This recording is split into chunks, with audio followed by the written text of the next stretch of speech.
Hello everybody and welcome to the weekly tactical Zoom. I hope you're well, I hope you're having a good week and I hope you are selling lots. Now, over the last few weeks and months, we've been working our way through the Retail 360 methodology, which is the 5 pillars that make up our book, Become a Retail Pioneer. If you haven't got a copy of the book, please do get in touch. I'll gladly send you a copy. So there are 5 pillars to the Retail 360 methodology: customer, brand, product, people and sales.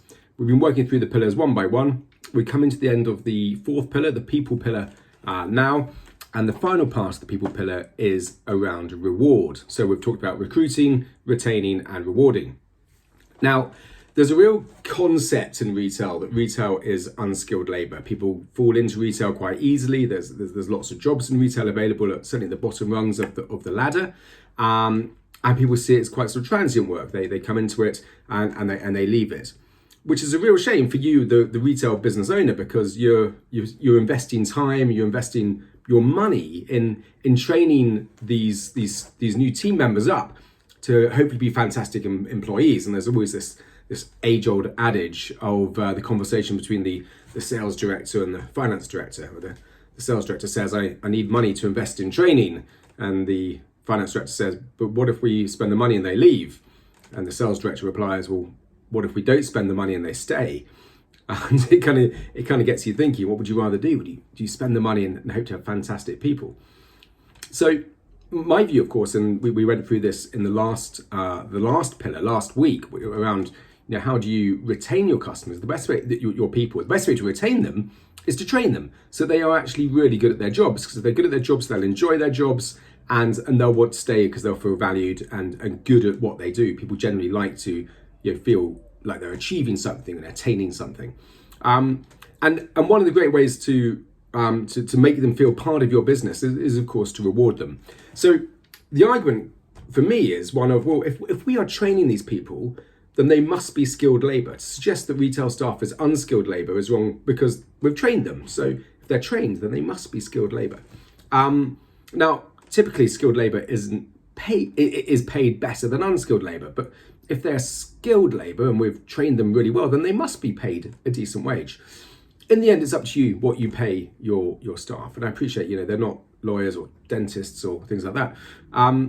But the more you pay them, the more likely they are to stay. And if you train them, then they will be fantastic employees. So it's up to you what you pay your people, of course it is, but reward them, because if you reward them, they will be loyal to you. And that's important, because if you're investing money and constantly training them, and you do have to keep on training them, don't just pay them and expect them to turn up every day, pay them and expect them to get better every day, then they'll come back to you in spades. So choose what you're going to pay your people, but know that the more you pay them, the better and more loyal they will be. What I want to talk about in particular is actually creating a performance-related bonus. And this, of course, rewards success. And wherever I've worked that we have had a bonus scheme, it drives people to the next level. You always don't do a bonus based on what you did last year. Do a bonus based on a stretch above last year. So maybe there's, if we got a 10% improvement, you get X, and if we get a 15% improvement, you get Y, and a 20% improvement, that'd be amazing. 20% growth, then you get Z. So have a think about what it is in your business. What is a realistic stretch? I've worked in some places where just getting a 3% stretch on last year is a really good result, and the managers were rewarded for achieving that. And other places where 15% on last year was average, and we actually need to see 20% because that's what they'd been achieving already. So know what's right for your business. Don't just give money away for no reason. Where there was a phrase at Selfridges of throwing peanuts at monkeys, because if you just keep throwing the peanuts at the monkeys in the zoo, they'll just keep on eating them. You actually want them to do something for you. So make sure that you're paying you're bonusing your staff based on a stretch, but make it achievable, and make sure that your bonuses happen regularly. So don't have an annual bonus in retail. That's really annoying, because if you have snow outside your store for 2 weeks, then no one can actually come in. You miss your bonus and you've got another 50 weeks of the year to wait before the next bonus starts. So I highly recommend having a bonus every 3 months, and bonus people on things like sales, bonus them on customer experience. So maybe have a mystery shop score each month. Maybe you get 3 scores above 95%, then you get a bonus for that. Bonus your teams on stock loss and managing how much stock you're losing over a period. You want to get that as small as you possibly can. So have a think about what's relevant in your business, but I really recommend introducing bonuses in your business, particularly around sales. You want to challenge your teams to sell as much as possible, because the better they do, the better you do, and everyone wins out of this. So a successful bonus is a win-win bonus. But also remember, money isn't everything. It's not just about pay and bonus. What else can you do to make your place of work a fun place to be? So think about the culture, think about the vibe. I work for a company where we just regularly had parties for the teams, and if they achieved a certain thing maybe over the Christmas period, we'd reward them with a party. Another place where we rewarded the best managers with a ski trip. So think about what's right. How can you do the mega thing? And actually, parties are great because that in itself creates vibe and team culture, and everybody's in it together and having good fun. So think about what you can do around culture to make sure there's another reason to stay and be rewarded for working with you. It's worth saying that great teams have never given me pay complaints. When I've had great teams working for me and everyone's motivated and fully engaged, and I know what their concerns are and what their dreams and ambitions are, and we're having a regular conversation around that, they are loyal to me and they work hard for me.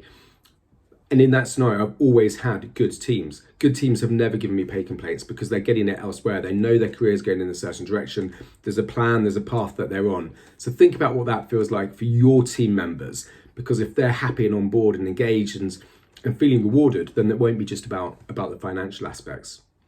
And of course, recognize people, because recognition goes a long way to rewarding people's services. Someone does well, and we talked about this last week, someone does well, then call it out, say, look, I noticed that, and you should feel proud of what you've achieved there, because that in itself is a reward.